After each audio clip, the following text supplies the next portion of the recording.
my AP language friends. Christian Kuhn coming at you again for another writing workshop, affectionately known as the Bob Ross of Composition. And in this video, I'm going to present to you the AP Language FRQ3 from 2023, the quote from Carlos Curbelo. And my students came back and they said that their heads were spinning by the complexity of this prompt because I had trained them to focus on, it's typically like 2 or 3 key elements in the diction of the quote that they're going to have to unpack and hook the thesis onto. And as you can see by my slide here, and before we look at the prompt, they have to focus on involvement, resentment, persuasion, convincement, and collaboration. And what I'll do is this. Typical writing workshop for you. So we'll unpack the prompt together, and then I'll show you how my students tackled the introductory paragraph using both my declarative and inverted models. And then we'll jump right into body paragraph construction using my syllogistic method template. And then I'll show you how they wrapped up the essay with some nice conclusions using a few of my favorite sentence stems. So without further ado, how about we take a look at this prompt and get our heads around it? So it's a little tricky because it's very loaded. Kids are being asked to juggle like 4 things simultaneously here.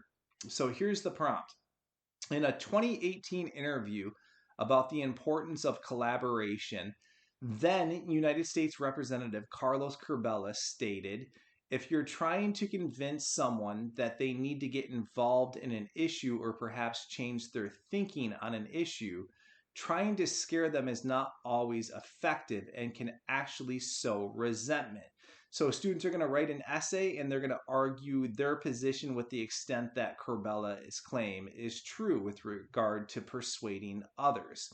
All right, so you got a few things in here. So you got to focus on collaboration, scare tactics, involvement, and then persuasion. That's a tall order, and this is very atypical from the College Board, I think. Usually I see when they give the kids a quote like this, it's like 2 or 3 concepts that the students need to focus on, and they got 4 things to do here. So without further ado, how about we ask this question? So how do I write the introductory paragraph? God forbid we don't want kids showing up into the exam asking themselves that question. My students intuitively, instinctually, habitually know what to do come exam time because I always say this. You got to Bob Ross your instruction. I inherit my kids the day after Labor Day, and from day one, I positioned myself as the expert writer in the classroom and drew a clear distinction between assigning of writing and the explicit direct teaching of writing. So like Bob Ross, I get to my canvas and easel and I quote unquote paint with them. So Bob Ross used templates. He used heuristics, something called the wet on wet technique, and he would always guide us through whatever natural landscape was the assignment for the day. And with my students, I do the same. No matter the expository mode, we can always declare or invert the thesis, and all body paragraphs can be constructed with the syllogistic method. And then I have some nice sentence stems for the conclusions. So let's ask ourselves again, how are we going to write this introductory paragraph? Let me show you my templates real quick. The first is the declarative thesis. And in this one, clearly, by declaring, you're going to begin with the thesis. So right out of the gate, you can say something about Curbelo's claim. Agree, disagree, challenge it, qualify it, whatever you want to do right out of the gate.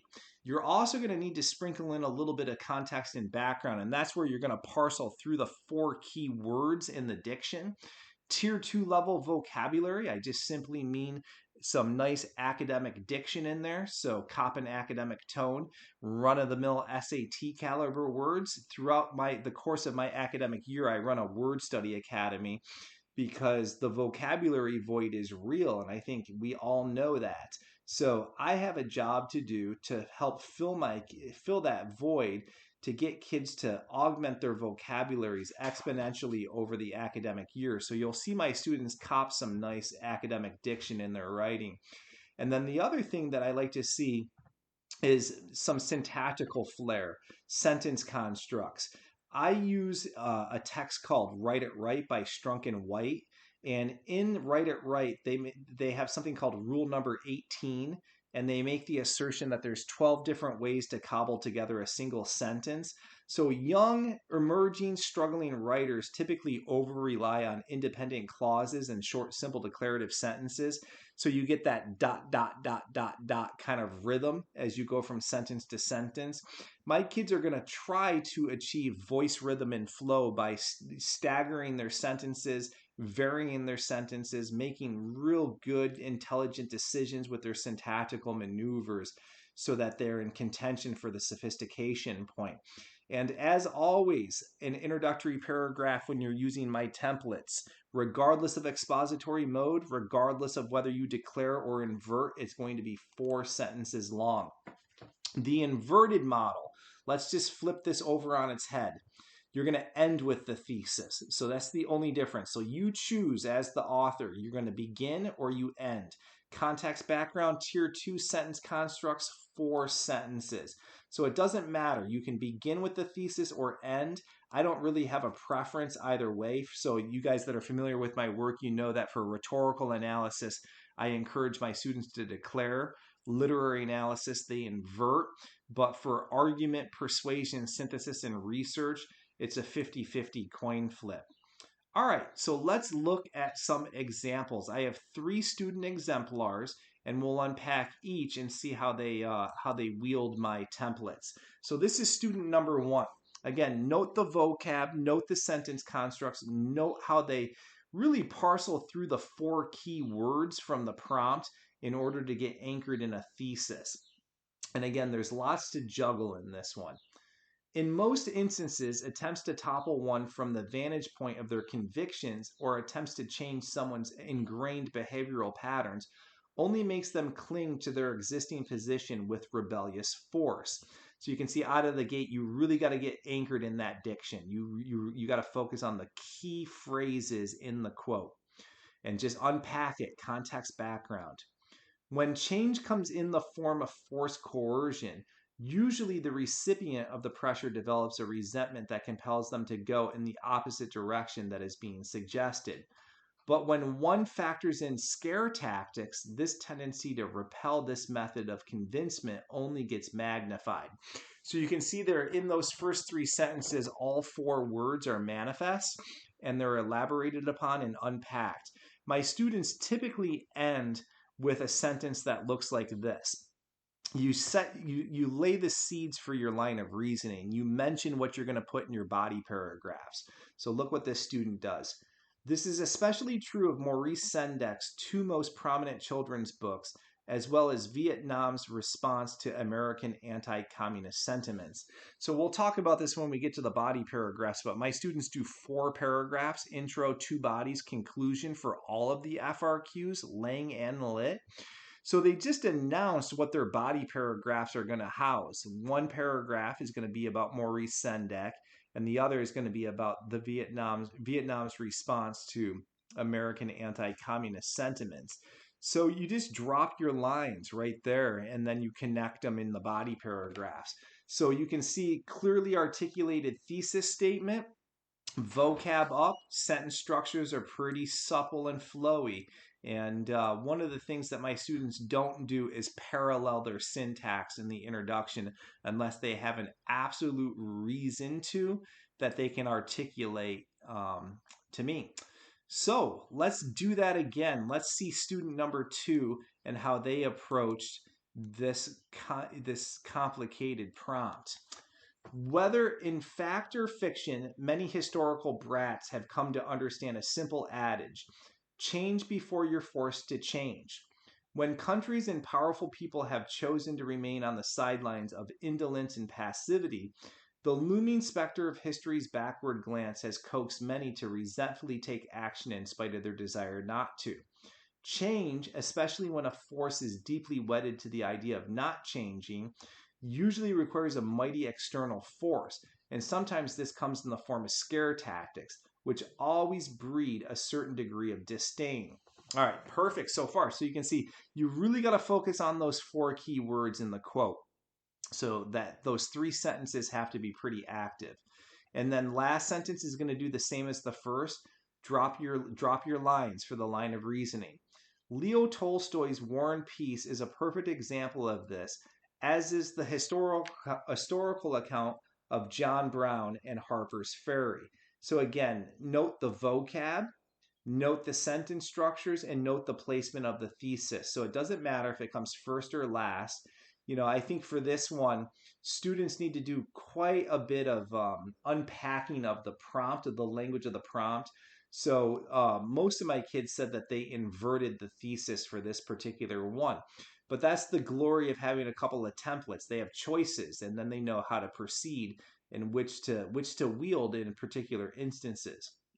So, yes, you can. I know some teachers, some students are going to be like, dude, Christian, this looks really hard. These kids are very good writers. How do you do that? Get to the proverbial easel and canvas and model it for them. Just show them over and over and over again, and they will be able to do it. So student number 3 comes to the plate and is going to follow the exact same pattern. Democracy is a very fragile thing, especially when one factors in the importance of the element of collaboration on a world stage. If the fundamental tenets of democracy are trespassed upon or ignored by world leaders, what one gets is a world run on irresponsible scare tactics and empty threats. What the world gets instead of collaboration is a massive collection of peoples harboring resentment and rancor toward his fellow man and neighbor. And what one ends up with is totalitarianism instead of democracy. These ideas are especially manifest in Orwell's 1984 and the present day right-wing perception of the war in Ukraine. So that last sentence is always pretty static for my students with FRQ3. You announce what you're going to do in your body paragraphs, and the first 3 sentences just unpack the diction of the quote if FRQ3 happens to be a quote that particular exam. So what I would do here, if you're using this as a writing workshop in your class, is pause the video and have your students try their hand at crafting an introduction using either the declarative or the inverted model. And I'm a firm believer of this. The more writing students see, the better they become. So share the writing, create a classroom of writers where they feel comfortable sharing their work, and offer some feedback on it. All right, so we just can't stop after the introductions. We have to talk about those body paragraphs. So let's ask that question. So, how do I write the body paragraphs? And those that are familiar with my work, you know that I have a tacit response to that. Proceed syllogistically. So let me go over what the syllogistic method is real quick, and so that you have a working knowledge of it for this writing workshop. It's rooted in the Aristotelian tradition, comes from Aristotle, and he ran a school called the Lyceum, and the town's boys would go there to learn about polemics, oration, debate, wordsmithing, word wrangling, and they'd often throw out these juicy essential questions like, what is justice? Which is the essential question for Plato's Republic, a great text. And the scholars and the philosophers would step to the proverbial mic, drop their definition of what justice is. And Aristotle noted, hey, why is it that some of my students just crush their arguments? Some are men, some tank bomb it. They're just like, they're really discursive and disorganized, and they don't make a lot of sense. And as composition teachers, we do the same, right? And Aristotle had a eureka moment one day, and he said, aha, I got it. My really good orators, the kids that make flawless arguments, have a certain mathematical computative approach to it. And he called it a syllogism. And all that means is when you argue from premise to conclusion. So if I were to say to you, premise number 1, arsenic is deadly. Premise 2, my dog ate arsenic. Conclusion, my dog is going to die. You would say, Christian, that's sad. Sorry to hear that. But it's cogent, and that's Aristotle's word. It's bulletproof logic. So it's got a clearly delineated line of reasoning. And that's ultimately what we want our students to do on paper, is to think clearly, because good writing is good thinking. So we're just teaching them how to think on paper. So how do we turn that syllogistic method and turn it into a template for FRQ3? So you have to have an argument, right, in this. And I like that they have a focus that is in the verbiage of the prompt, right? So argue with a focus that is specifically anchored in the prompt.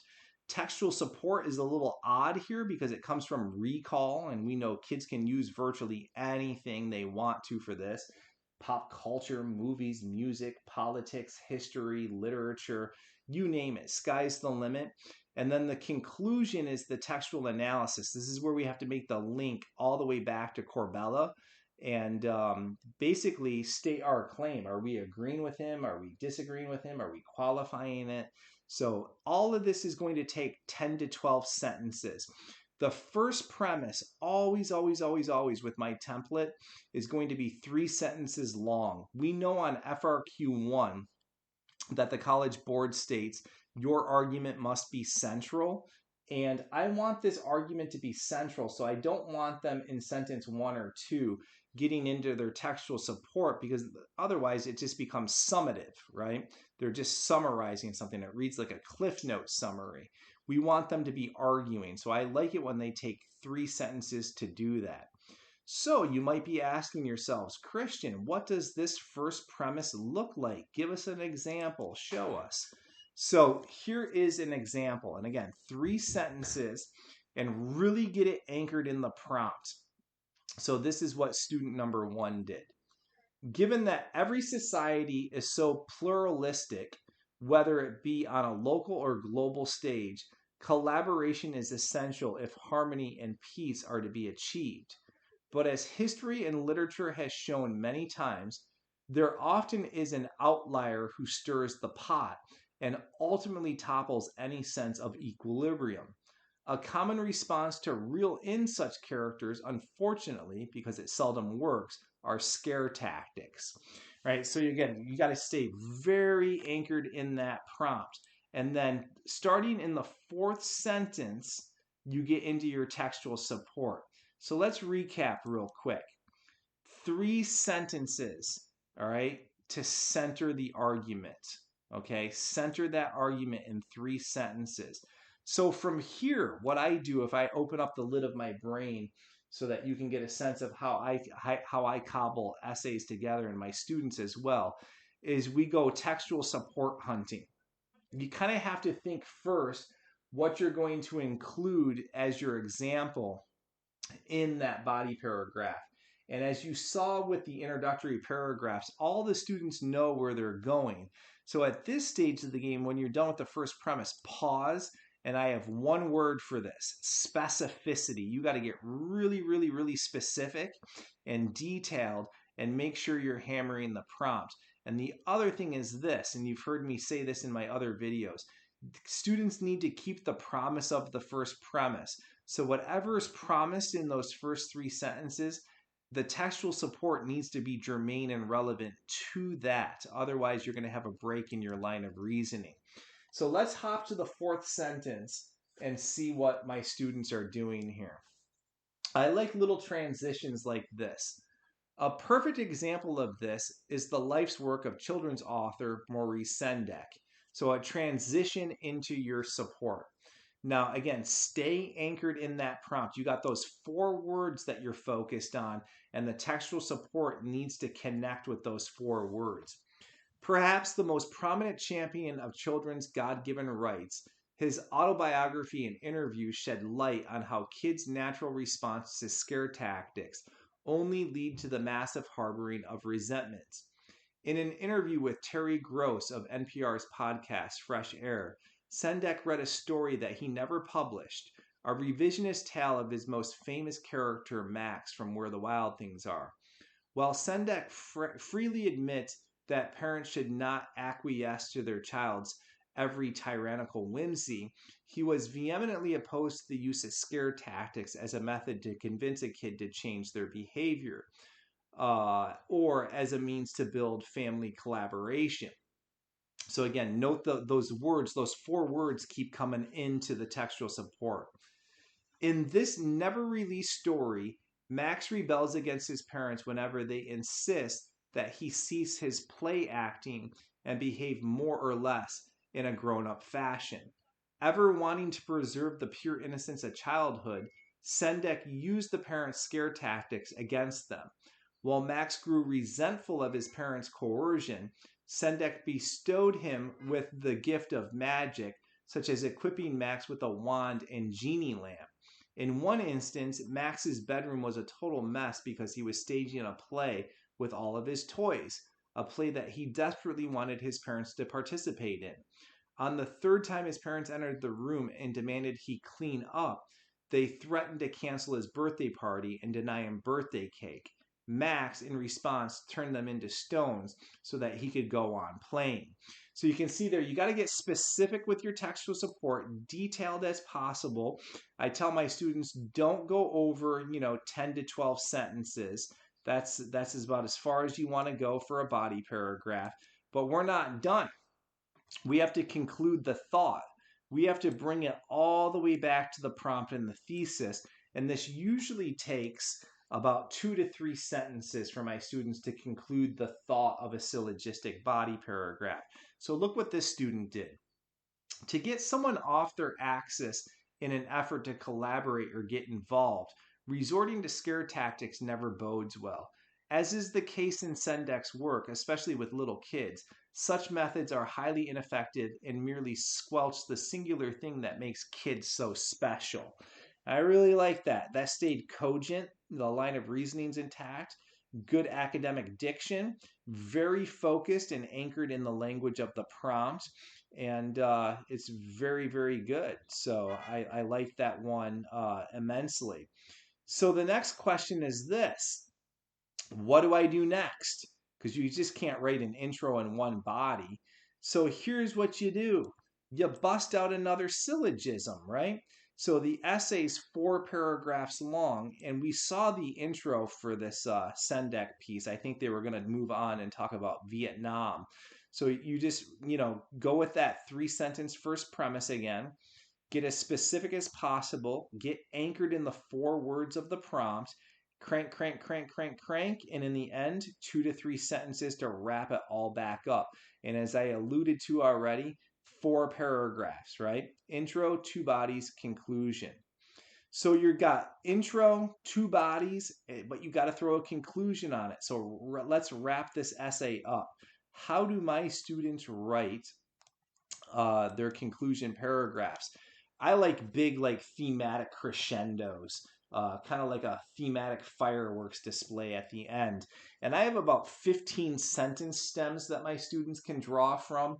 And this student, just to model it for you, is using simply said, comma. So a lot of my students will end their essays with simply said, comma, and then just finish it in about 3 to 4 sentences. So look what this kid did. Simply said, in order to foster a spirit of collaboration, coercion cannot be the primary driving force to effect change. Conversely, to persuade others, anything but scare tactics are the better option. Otherwise, resentments might be created and harbored.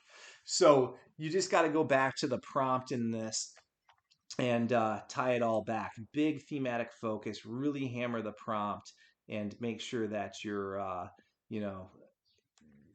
fully showing the picture of your thesis. All right, so we're at the end here. One of the things I always say is this: happy teaching and happy writing. And as a way of closing, let me say this. If you need anything, you have questions, comments, concerns about how to write FRQ3s, or just want to reach out, drop me a line at teachingwritingcoach@gmail.com. Also note that I'm a lead teacher for the National Writing Project, and we have professional development all year long. And you can find more information about that at my website, teachinghowtowrite.com. In the upper tab, in the upper banner, there's a tab that says My NWP Courses. Click on that and you'll see the whole battery of what we're offering.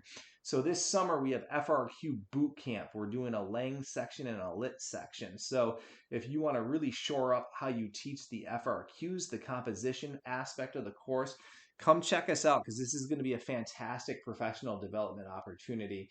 And I know this beyond a shadow of a doubt. NWP is the cheapest, most affordable professional development on the market, and we have some of the best PD. So definitely check it out. We have a self-paced course, and I also run a 5-week mastermind a few times throughout the year, as well as my alternative grading methods. So without further ado, let me sign off, say goodbye. Happy teaching, happy writing.